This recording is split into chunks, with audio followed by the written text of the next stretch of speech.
Continuing our coverage of Colorado tonight at 6, a tractor trailer hits and kills a state trooper. His family only left with benefits for 6 days after his death.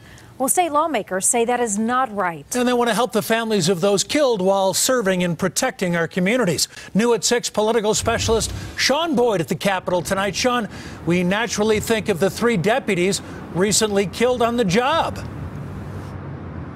And Jim, lawmakers were working on this legislation before those deputies' deaths, and at this point, it only covers state employees, like state troopers and CDOT workers who are killed on the job. Under current law, their families can lose health insurance within days of losing their loved one. It was the day before Trooper Cody Donahue's funeral. His wife was overwhelmed with grief. It was enough that she had lost her husband, but to then learn she had lost her health insurance too was almost unbearable.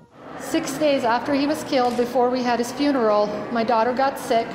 I took her to the doctor to be told that after 11 years I have no health insurance. It was very scary. I kept thinking, oh my God, what if something happens to me today? What if something happens to the children? She was stunned to learn health insurance for the families of state workers killed in the line of duty expires at the end of the month in which the employee dies. Donahue died November 25th, so his family's benefits ended 6 days later, December 1st. In the days and weeks following something like this, there's a lot going on. The last thing that they're thinking about is whether or not they can take their kids to the doctor's office on Monday.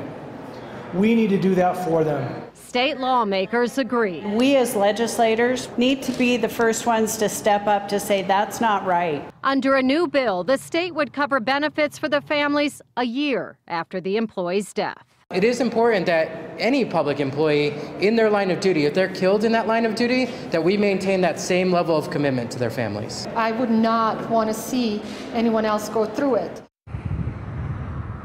In the last 5 years, the state has had 6 workers die while on the job. The bill would only cover those who die after it is signed into law.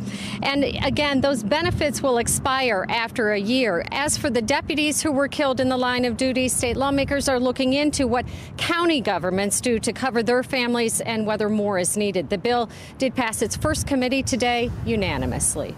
Live at the Capitol, Sean Boyd covering Colorado First. Thank you, Sean. Now an update.